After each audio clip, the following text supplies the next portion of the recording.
राधा स्वामी जी। बाणी बाणी अज्ञात अनामी सतनाम सतपुरुष की।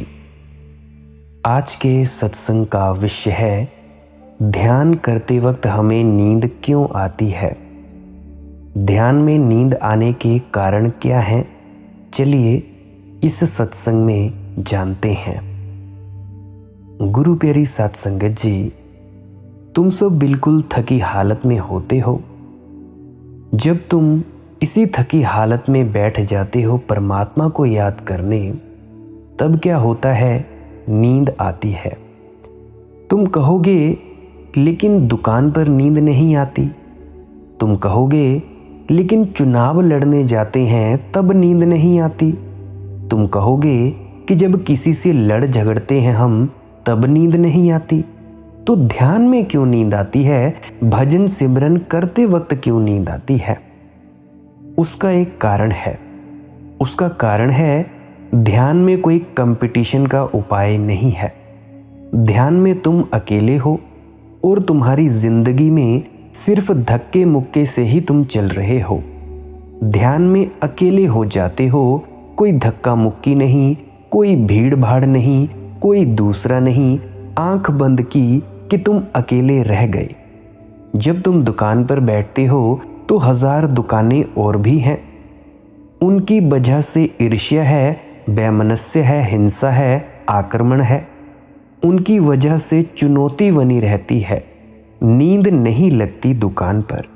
सदा चिंता बनी रहती है कि ग्राहक कहीं सामने वाले की दुकान पर ना चला जाए। नींद लगी तो सब गंवा बैठोगे। चुनाव लड़ रहे हो, इलेक्शंस में हो, अकेले तो नहीं लड़ रहे हो, दूसरा भी लड़ रहा है। वह दीवाने की तरह भाग रहा है। वह तुम्हें देखकर दीवाने की तरह भाग रहा है। तुम उसे देखकर दीवाने की तरह भाग रहे हो। कोई मुझसे पूछता है कि मैं नामदान या नाम दीक्षा बाबा जी से कैसे लूं, लोग क्या कहेंगे? और उन लोगों में से भी लोग मुझसे आकर पूछते हैं कि हम नामदान कैसे लें। और जब वे कहते हैं कि लोग क्या कहेंगे, तो वह पहला आदमी भी उन लोगों में सम्मिलित है। एक दूसरे से डर से जी रहे हो तुम सब। यह भी कोई जीवन है? किसका डर? कैसा डर? जहां मौत आती है वहां डर का अर्थ क्या है?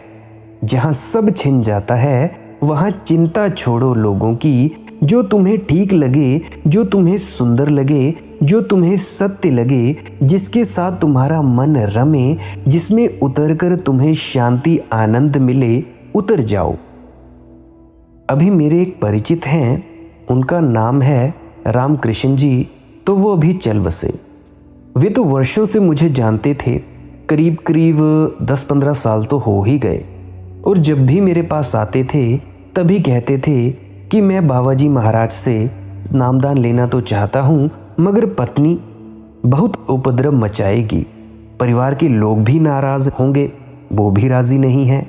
आपके पास भी आता हूँ तो इसमें भी नाराज हैं। लेना तो है एक दिन मैंने बाबा जी से नामदान, और अब चल बसे। यह एक दिन आया ही नहीं। और जब चल बसे तब पत्नी ने कोई बाधा ना डाली और घर के लोगों ने भी कोई ऐतराज खड़ा ना किया।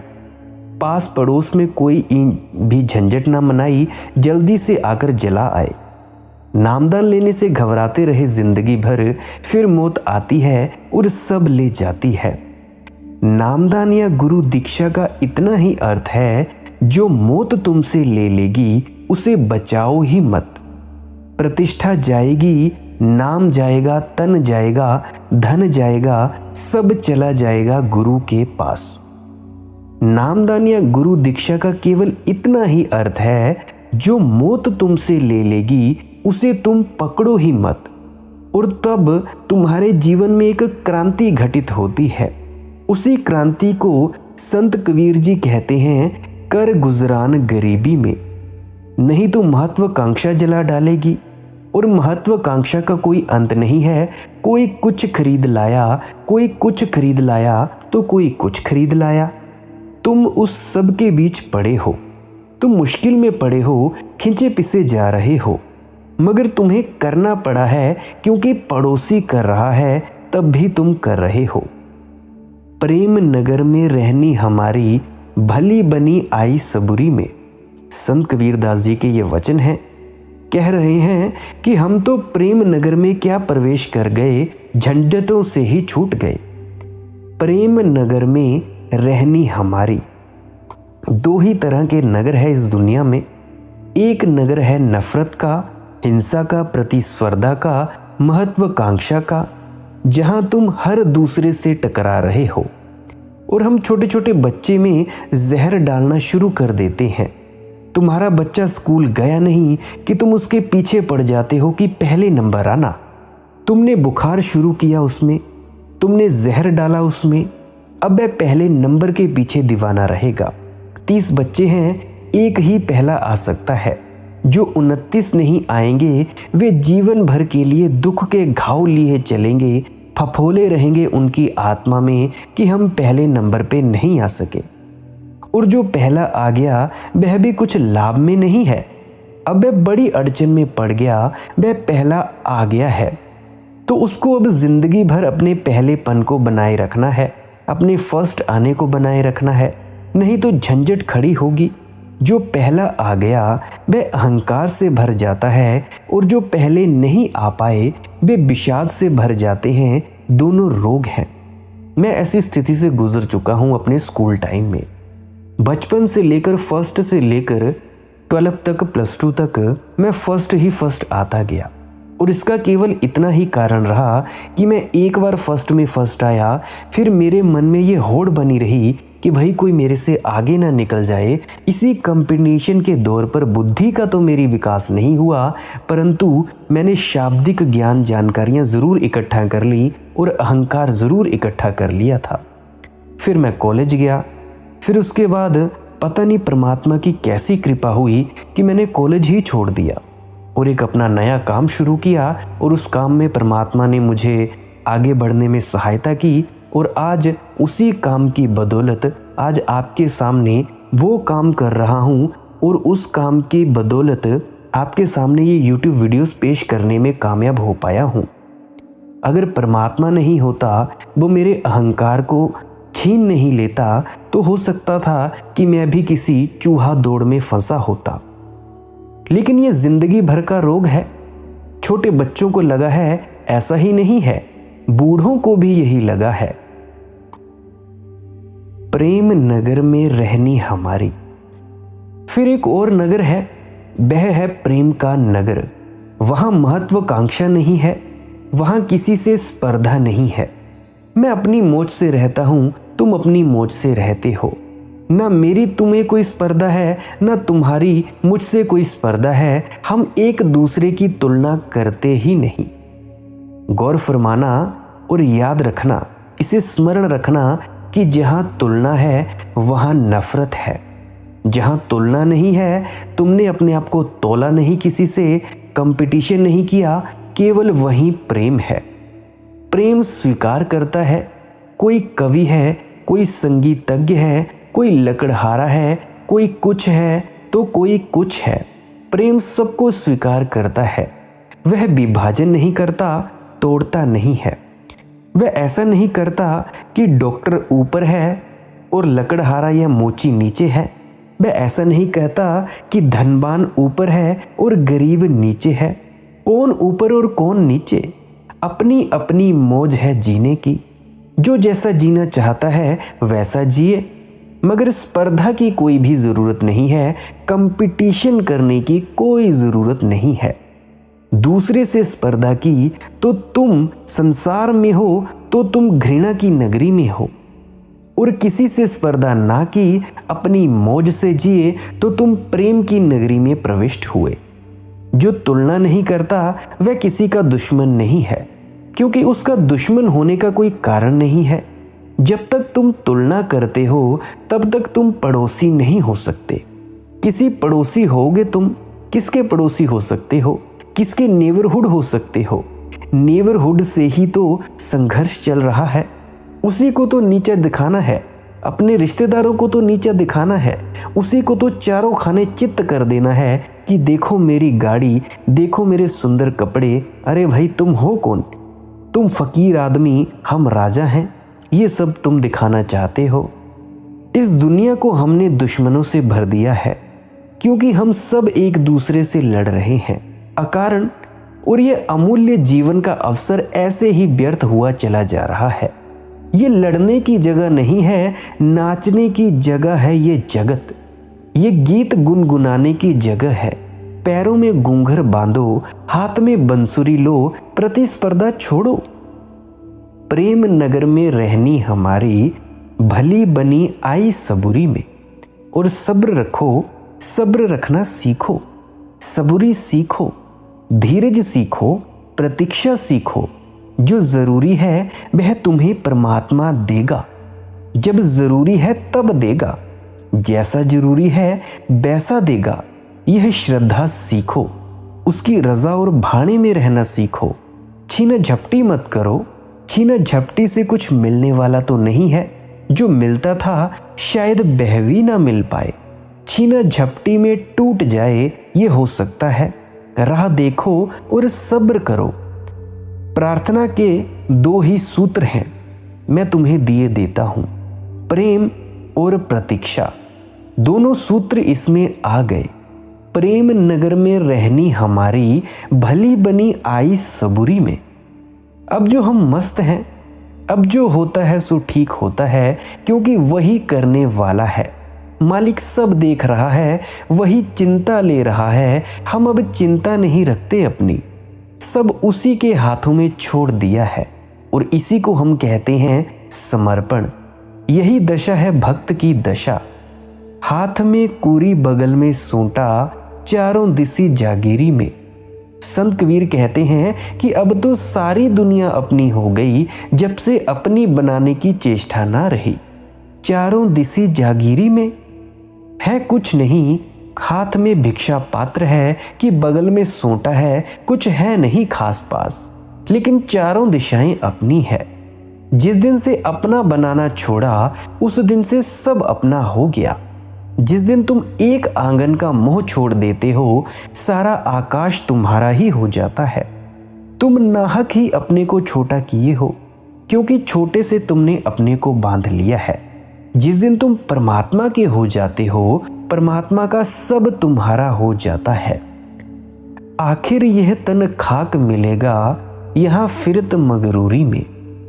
हाँ, एक दिन तो यह तन तो मिट्टी में मिल जाएगा, कहा फिरत मगरूरी में। फिर काहे के लिए अहंकार करते फिरना।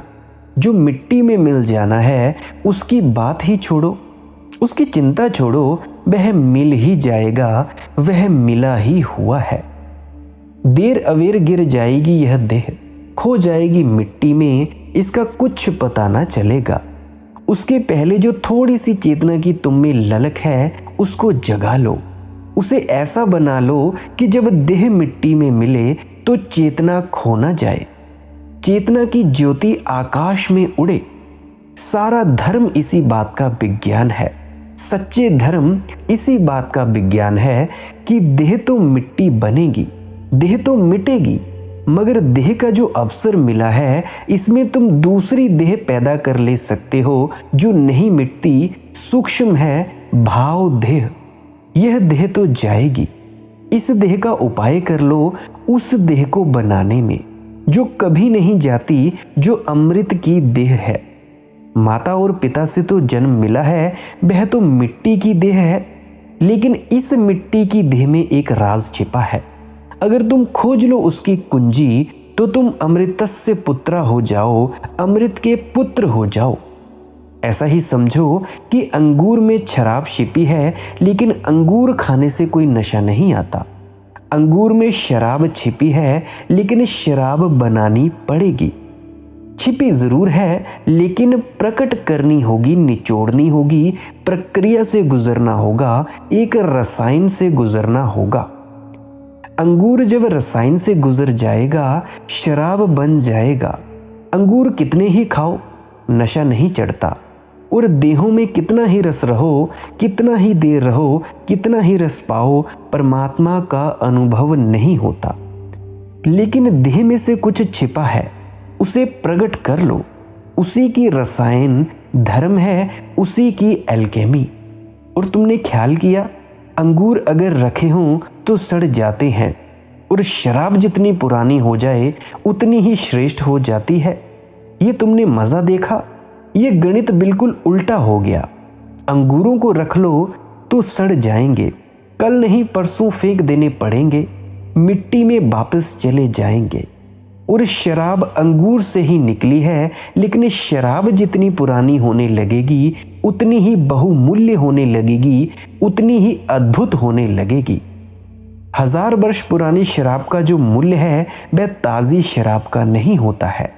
ताज़ी शराब साधारण है, क्योंकि जितने दिन टिक जाती है, जितना समय बीत जाता है, उतनी ही रासायनिक प्रक्रिया गहन हो जाती है, उतनी ही शराब ज़्यादा शराब हो जाती है। करीब करीब ऐसा ही समझो, शराब तो अंगूर है, यह तो सड़ेगा ही। इसके पहले शराब बना लो, फिर शराब नहीं सड़ती। उस शराब को ही आत्मा कहते हैं। जीसस जब अपने शिष्यों से विदा होने लगे तो उन्होंने सबको शराब के प्याले दिए भेंट के लिए। अब जाते थे और उन्होंने कहा, इसे शराब मत समझना, समझो कि तुम मुझे पी रहे हो। शराब का प्रतीक क्यों चुना जीसस ने? मेरी दृष्टि यही है, इसीलिए चुना कि देह अंगूर है और आत्मा शराब है, और देह के साथ गहरा नशा नहीं बन सकता है। टूट जाने वाले नशे बन सकते हैं, लेकिन ना टूटने वाला नशा तो आत्मा के साथ बनता है। और जिसने आत्मा की शराब पी ली वह परमात्मा का हो गया। फिर वहाँ एक बेखुदी आती है, फिर वहाँ एक मस्ती आती है, ऐसी मस्ती जिसमें होश जाता नहीं, बढ़ता है। आखिर यह तन खाक मिलेगा, कहा फिरत मगरूरी में, कहे कबीर सुनो भाई साधो, साहब मिले सबूरी में। सब्र में मिलते हैं साहब, साहब यानी परमात्मा। शांत मौन प्रतीक्षा में मिलते हैं साहब, और जिसने साहब को पा लिया वही जिया इस जीवन को, और जिसने साहब को नहीं पाया वह व्यर्थ ही जिया और व्यर्थ ही मरा। अंगूर तो रहे, शराब बन सकती थी, ना बना पाया, उसके घर में सड़े हुए अंगूरों की दुर्गंध भर रह जाएगी। जो अपने को मिटाना सीख जाए, अपने को मिटा ले, वही गरीब। नक्शे हस्ती मिटा रहा हूं मैं। दुनिया में 2 ही तरह के लोग हैं, जो अपने को बनाने में लगे हुए हैं, जो कहते हैं हम कुछ बनकर रहेंगे, और दूसरे लोग हैं जो कहते हैं हम अपने को मिटाकर रहेंगे। तुम अपने को मिटाने वाले बनो, क्योंकि वहीं से परमात्मा आता है। जीसस का एक वचन है, जो अपने को मिटाएगा, जो अपने को मिटाएगा वह बचा लेगा, और जो बचाएगा वह मिट जाएगा। नक्शे हस्ती मिटा रहा हूं मैं, अपनी बिगड़ी बना रहा हूं मैं। बड़े मजे के वचन हैं। अपनी बिगड़ी बना रहा हूं मैं, अपने को मिटा रहा हूं, और इसी तरह अपने को बना रहा हूं। आशियाना सपुर्दे वर्क किया, अब तो अपना घोंसला भी बिजलियों को दे दिया, भेंट कर दिया। आशियाना सपुर्दे वर्क किया, बुसैतें में समा रहा हूं मैं।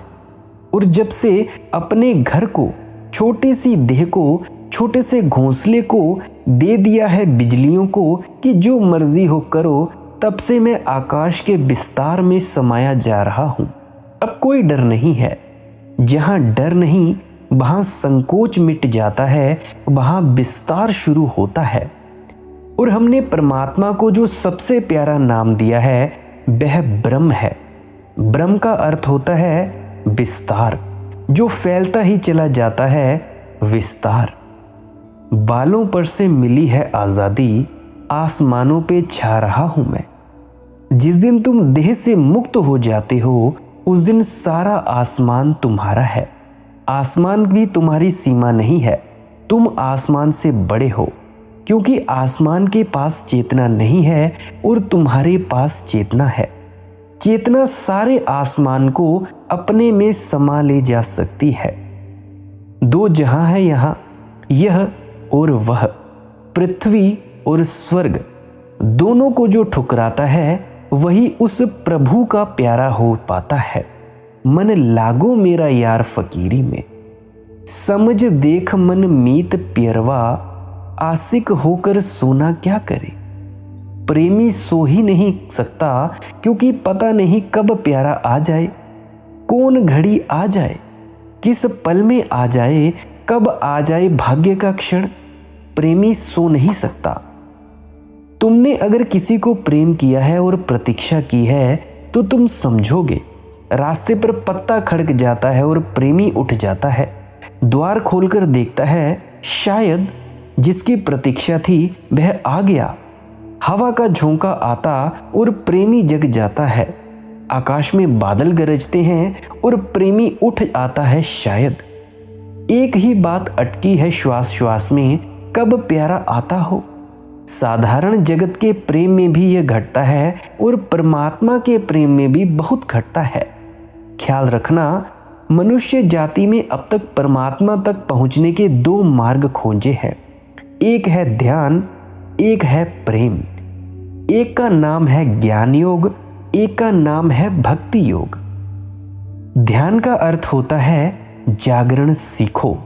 जिस दिन तुम जागृत अवस्था में आ जाओगे, जाग जाओगे, उस दिन प्रेम का अपने आप प्रस्फुटन होगा। इसीलिए महात्मा बुद्ध ने कहा है, जिस दिन प्रज्ञा जगेगी उस दिन करुणा अपने आप से आएगी। करुणा छाया की तरह आएगी, दया भावना छाया की तरह आएगी। तुम ध्यान करो, करुणा तुम्हारे पीछे खुद ब खुद चल के आएगी। संत कबीर दूसरे मार्ग के राही हैं। संत कबीर कहते हैं, तुम प्रेम करो, जागरण अपने आप आ जाएगा, क्योंकि प्रेमी सो ही कैसे सकता है। तुम प्रेम करो, ध्यान छाया की तरह आएगा। दोनों बातें सच हैं। अंडा ले आओ तो मुर्गी बन जाएगी, मुर्गी ले आओ तो अंडा रख देगी। दोनों बातें सच हैं। कहीं से भी शुरू करो, पर शुरू तो करो। समझ देख मन मीत पियरवा, आशिक होकर सोना क्या रे। पाया हो तो दे ले प्यारे, पाए पाए फिर खोना क्या रे। ये बड़ा अनूठा वचन है संत कबीरदास जी का। पाया होते ले प्यारे, पाया हो तो दे ले प्यारे। संत कबीर कहते हैं, अगर परमात्मा मिल गया हो, अगर जरा सी भी उसकी झलक मिली हो तो बांट, जल्दी कर, रोक मत, क्योंकि एक गहरी बात है इसमें।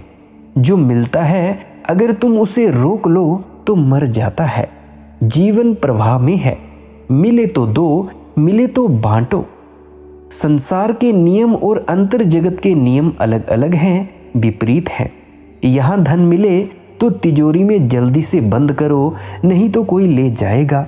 ऐसे उछालते मत फिरो, नहीं तो छिन जाएगा, ज़्यादा देर न लगेगी। किसी को पता भी न चले, ऐसा करो। पुराने लोग बड़े होशियार थे। गांव में अब भी जो अमीर आदमी होता है उसका पता नहीं चलता देखने से कि वह अमीर है, रहता गरीब ही जैसा है। किसी को पता ही नहीं चलना चाहिए कि पैसा उसके पास है, नहीं तो खतरा है। चोर हैं, बदमाश हैं, लुटेरे हैं। राज्य की नज़र चली जाए तो टैक्स है, और नेताओं को पता चल जाए तो चंदा। वह उस झंझट में पड़ता ही नहीं। वह ऐसे ही रहता है जैसे एक गरीब आदमी है। उसके पास है ही क्या।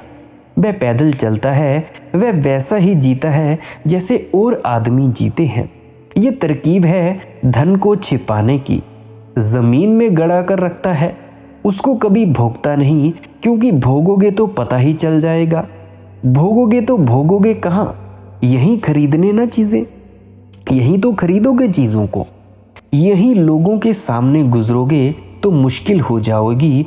यहीं लोगों के सामने से नई कार लेकर गुजरोगे, नई बाईसाइकिल, नया मोबाइल फ़ोन, आईफोन लेकर गुजरोगे तो मुश्किल हो जाएगी। तो गांव में धनी आदमी भी छिप छिप कर चलता है। मेरे इधर गांव में भी सभी का यही हाल है। जो बहुत ही धनवान है वह ऐसे जीता है, फटे पुराने कपड़े पहनकर चलते हैं भाई। यह तो बाहर का नियम है कि धन हो तो छिपाना।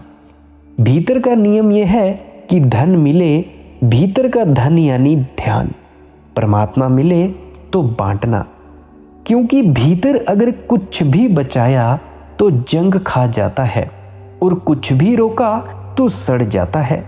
धारा रुकी कि गंदी हुई, पानी स्वच्छ रहता है, बहता रहे।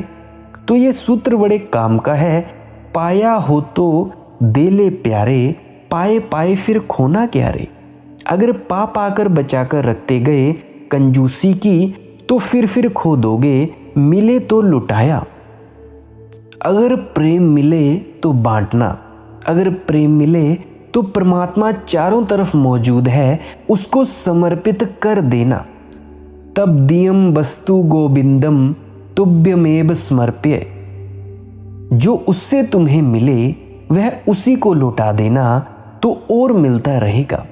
ऐसे ही समझो कि सागर से उठत हैं बादल, फिर बरसते हैं हिमालय पर, गंगाओं में बहते हैं फिर, और गंगाएं ले जाकर फिर सागर में उड़ेल देती हैं। सागर से फिर उठते हैं बादल, फिर बरसते हैं हिमालय पर, फिर गंगाओं में जाते हैं, फिर सागर में उड़ेले जाते हैं। जीवन में एक वर्तुल है। अगर गंगा सोचे कि ऐसा अपना पानी सागर में लुटा देना बड़ी नासमझी है, गंगा कंजूस हो जाए, पूंजीवादी हो जाए और सोचे कि बंद रखो अपना, ऐसे तो मिट जाएंगे, बर्बाद हो जाएंगे, तो उसी क्षण सिलसिला टूट जाएगा। फिर बादल नहीं उठेंगे, फिर गंगा में नया जल नहीं बरसेगा। और ध्यान रखना, गंगा गंदी होती जाएगी। आज नहीं कल गंगा सड़ जाएगी, ताजगी खो जाएगी, क्योंकि सागर उसे शुद्ध करता है। सारा कीचड़, कवार, पत्थर, मिट्टी, गंदगियों से भरे नाले, नदियां, आदमी का सारा मल मूत्र गंगा ले जाती है, सागर में डाल देती है। फिर बादल बने तो मल मूत्र और गंदगी तो सागर की तलहटी में पड़ी रह गई। भाप बनी, गंदगी तो भाप नहीं बन सकती। भाप शुद्ध होकर उठी, फिर बादल बने, फिर गंगा को नया जल मिला, ताजा जल मिल गया, फिर नया जीवन उतरा। ध्यान रखना, ऐसा ही प्रेम का वर्तुल है, उसे तोड़ना मत। जरा सा भी प्रेम मिले तो बांट देना। ये डर मन में मत लेना कि चुक जाएगा, ये डर मन में लिया कि निश्चित चुक जाएगा। कभी नसीब हुई है भिखारियों को खुशी, भिख मंगे को खुशी नहीं मिल सकती, क्योंकि वे मांगता है और पकड़ता है। खुशी मिलती है देने वालों को, खुशी मिलती है सम्राटों को, खुशी मिलती है बांटने वालों को। बांटो और मिलती है। कभी नसीब हुई है भिखारियों को खुशी, हमेशा हाथ ही फैलाए जिंदगी गुजरी। लुटाए जा जो तेरे पास है, लुटाए जा। कुशादा दस्ते सखी को नहीं है कोई कमी, जो दिल में प्यार की दौलत है तो लुटाए जा। और घबरा मत, क्योंकि जहां से यह प्यारे की छोटी सी किरण आई है, वहां से और किरणें भी आएंगी। आस्था रखो, श्रद्धा रखो। ऐसे ही समझो कि एक कुएं में पानी है, तुम पानी ना पियो, तुम डरे रहो कि कहीं पानी चुक ना जाए, खत्म ना हो जाए। तुम किसी को पानी ना भरने दो, तुम कुएं को ढांक कर रख दो, तालों में, जंजीरों में, कुएं को कारागृह बना दो, तो तुम सोचते हो पानी बचेगा? सड़ जाएगा, जहर हो जाएगा। और ज्यादा दिन अगर पानी ना निकाला तो वे जो छोटे छोटे झरने ताज़े पानी को लाते थे कुएं में रोज रोज, वे बंद हो जाएंगे, उन पर मिट्टी जम जाएगी, फिर नया पानी नहीं आएगा। और फिर इस कुएं का पानी पीना भूल कर भी मत पीना, उससे मौत आएगी, जीवन नहीं आएगा। ऐसा ही हमारे गांव के कुएं में भी होता है। हर साल हमें कुआं पूरा खाली करना पड़ता है, ताकि साफ साफ स्वच्छ पानी उनकी सीरों से आता रहे, और वो मीठा पानी होता है। सीरें खुद ब खुद मिट्टी से बंद होने लगती हैं, जो कुएं में पानी इकट्ठा करती हैं। अगर उन्हें हर साल साफ ना किया जाए तो हमारे इधर कुएं का पानी सड़ जाता है। ये बात बिल्कुल ही सत्य है, मेरे खुद के अनुभव पर है, क्योंकि मैंने देखे हैं कुएं, मैंने कुएं से पानी भरा है। ऐसे ही झरने हैं तुम्हारे भीतर। तुम परमात्मा से जुड़े हो, जैसे कुआं सागरों से जुड़ा है झरनों के माध्यम से, ऐसे हम सब उसी में अपनी जड़ें रोपे खड़े हैं, जिसको हम परमात्मा कहते हैं। वह अनंत है, वहां से प्रेम आए तो कंजूसी मत करना, बांटना। दोनों हाथ उलीचिए, यही संतन को काम। जो मिले बांटना, गीत मिले गीत बांटना, नृत्य मिले नृत्य बांटना, बांटना जरूर।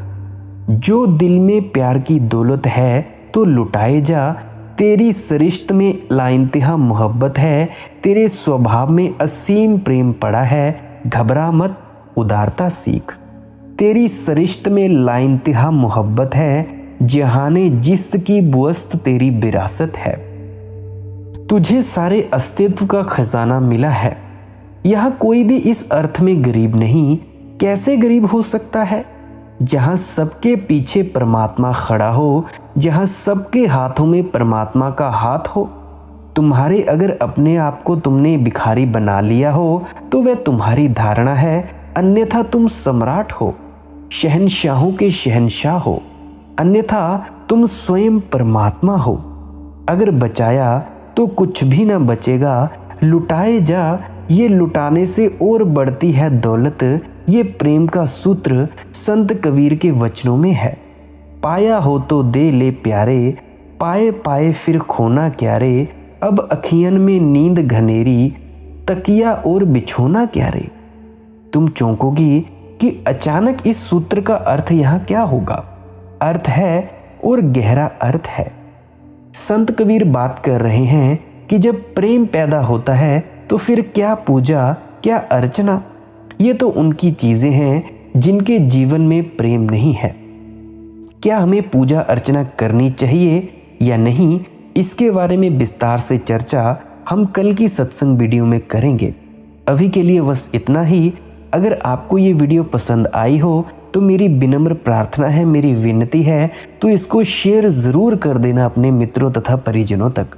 क्या पता आपकी बदौलत उनकी कुछ अड़चनें दूर हो जाएं और आप उनकी आगे बढ़ने में, आध्यात्म में मदद कर सकें इस वीडियो के माध्यम से। अगर वीडियो पसंद आई हो तो कमेंट सेक्शन में राधा स्वामी ज़रूर लिखना। और अगर आप डेली ऐसे ही सत्संग सुनना पसंद करते हो तो इस चैनल को सब्सक्राइब ज़रूर कर दीजिएगा, मुझे बहुत खुशी होगी। आप मुझे टेलीग्राम पर भी फॉलो कर सकते हैं, इंस्टाग्राम पर भी फॉलो कर सकते हैं और फेसबुक पर भी फॉलो कर सकते हैं। मालिक की मोज सत्संग मेरा हैंडल है। टेलीग्राम पे मेरा नंबर भी है। अगर कोई कॉल करके प्रश्न पूछना चाहता है तो वो पूछ सकता है, टेलीग्राम पे भी पूछ सकता है, यूट्यूब के कमेंट सेक्शन में भी पूछ सकता है। आपने इतना वक्त दिया, इसके लिए बहुत बहुत धन्यवाद आपका। मुझे बहुत खुशी हुई कि आप इतने अंत तक जुड़े रहे, इसके लिए बहुत बहुत धन्यवाद। अंत में आपके भीतर बैठे परमात्मा को प्रणाम करता हूँ। मेरा प्रणाम स्वीकार करें। राधा स्वामी जी।